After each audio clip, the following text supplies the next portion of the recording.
years without really understanding why they have these symptoms. Yeah. And one of the things that we really stress as we get into deeper material that has been developed over the last many years is that sexual vitality is kind of like the canary in the coal mine in terms of people's overall health. When there's erectile dysfunction, when there's depression, when there's these other symptoms like you're talking about, heart challenges. There's a lot of this can be tied back to the actual connection to your sexual vitality and your sexual health, because sexual health has to do with hormone health, your bioenergetic health, your physical health, and the relational health, the emotional health that's going on in your in all of your relationships, and of course your primary sexual relationships. So when I start seeing sexual challenges, that's a flag for overall health. And when I see overall health, I'm looking at what is the root tied into our sexuality that could be there and contributing to any kind of health challenge that someone is experiencing. I'm kind of a health geek, so I get really into this and looking at it and really understanding it, because people aren't seeing a whole picture. And this is part of mapping your eroticism, is really looking at, one, what is your blueprint type? And we could talk a little bit about there are different stages of sexuality. What stage is your type in? And then the fourth piece is, what are your biggest obstacles to sexual health and pleasure? And usually they are falling in those four categories we mentioned: biochemistry, we're looking at the emotional aspects, trauma in someone's history or what's happening in the relationship currently, the energetic aspects, which is very important for the energetics because they're highly affected by it. And then also looking at the physical body. Is there a muscle that's pulled or something in the pelvic floor that's weak that we vertebrae want to out of look place? at? Yeah. Yeah. So it's all connected. Yeah.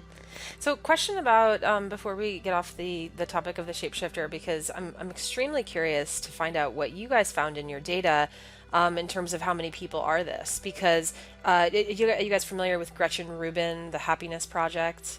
No. A little bit. So she's somebody that we also have interviewed, and she has an assessment test that talks about types, of course, and one of the types in terms of how you meet your inner expectations versus how you meet external expectations is something called the obliger. And the obliger is pretty much a shapeshifter. It's somebody who is constantly sort of, considering other people's needs and adapting to those. And I found it really interesting that out of, the million people who have taken her test, that the vast majority of people are obligers. Because I was always under the understanding that people are actually selfish and self-interested and kind of look after their own needs first. But she found that there are a lot of people who meet external expectations but not internal. And it sounds like a shapeshifter is very similar. And I was just wondering if that's something that you guys have found, that shapeshifters are actually more common than we think they are. Well, so there's a couple of things of what you said that I would like to extrapolate it on a little bit. Sure. One is that the thing about people being, you thinking that most people are selfish in their needs. I think that a lot of the obliger actually comes from a selfish drive. Interesting. Because to receive love, to get your needs met, I fall into an obliger category for sure. And it's something I'm trying to tease out in myself very dramatically at this time in my life. And underneath it is actually a selfish drive. I'm just trying to get my needs met. And if I can fulfill this thing for this other person, I will receive the love, I will be seen, I will be heard. And it makes it brings up what we're talking about is basically like the shadow side. So when you describe that and you relate it to the shapeshifter, it is the shadow, what we would call the shadow of the shapeshifter. So the shapeshifter in their positive aspect doesn't have the obliger. They can very clearly state their needs. They can be very clear about what turns them on, what they need, how they're going to get there, share that with their partner, and make sure they have an agreement that they can get their needs met without falling into the shadow aspect of trying to please. And it's when the shapeshifter falls into the pleaser, that's when they get their needs aren't met. The depression kicks in, the resentments kick up in the relationship because they're not speaking who they are. And so to answer your question, yes, there are a lot of shapeshifters. What we're seeing is that what people find out, and maybe this is just a product of working with us, so I want Right. to say, what if I had my way, the whole world would be shapeshifters, because we'd have like this unlimited ability to really receive pleasure and But give nobody would get any pleasure. work done. And so we end up with a lot of shapeshifters because people expand into it very quickly going through our programs. People start to recognize their limitations, heal their shadows, and then they ultimately end up being shapeshifters. On our quizzes, we get a lot of energetics, which is very surprising to me, and a lot of shapeshifters. And the feedback that those are the two highest categories.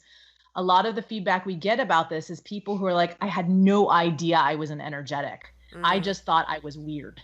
I just thought I was broken.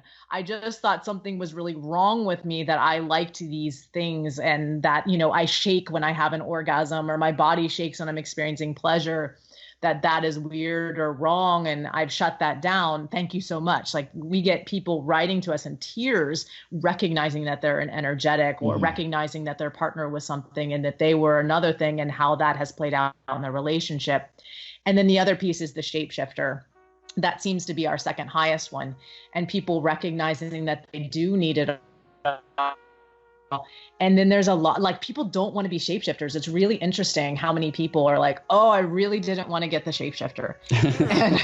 and I got that one. Now, what do I do? Like, how do I even begin with unraveling, the shadow? And how do I begin with really getting my needs met? Because it's such a big, huge, and it feels very scary. And they judge themselves as, I'm too complex, I'm too much. They go back into that place when they discover that they're a shapeshifter. And I think the kinky results for our quiz may be a little suppressed, because that's also a thing where shame can Sure. keep People don't answer honestly. Yep. Yeah. And this is where we find out the kinkies later in the next test. So we kind of have this series of, listening to us talk about the blueprints, and maybe those of you who are listening are already discovering, like, oh, I think I might be this one or that one. And then you take the test. And again, just to give you the website, it's eroticbreakthrough.com/Robbins to go and take the test. And then you get another idea. But the truth always comes out when we do the next test, which we call an A/B game. It's something we teach very in depth in our courses. And we have different layers of how to do this test. And it's essentially like when you go to the optometrist and they go, okay, A or B, which one do you prefer? Which one works for you? And so it's simply going through the body step by step and going, okay, this is touch A and this is touch B. Which one do you prefer? I honestly believe that the body always tells the truth. The body doesn't lie. Sure. And physiology. so getting a somatic response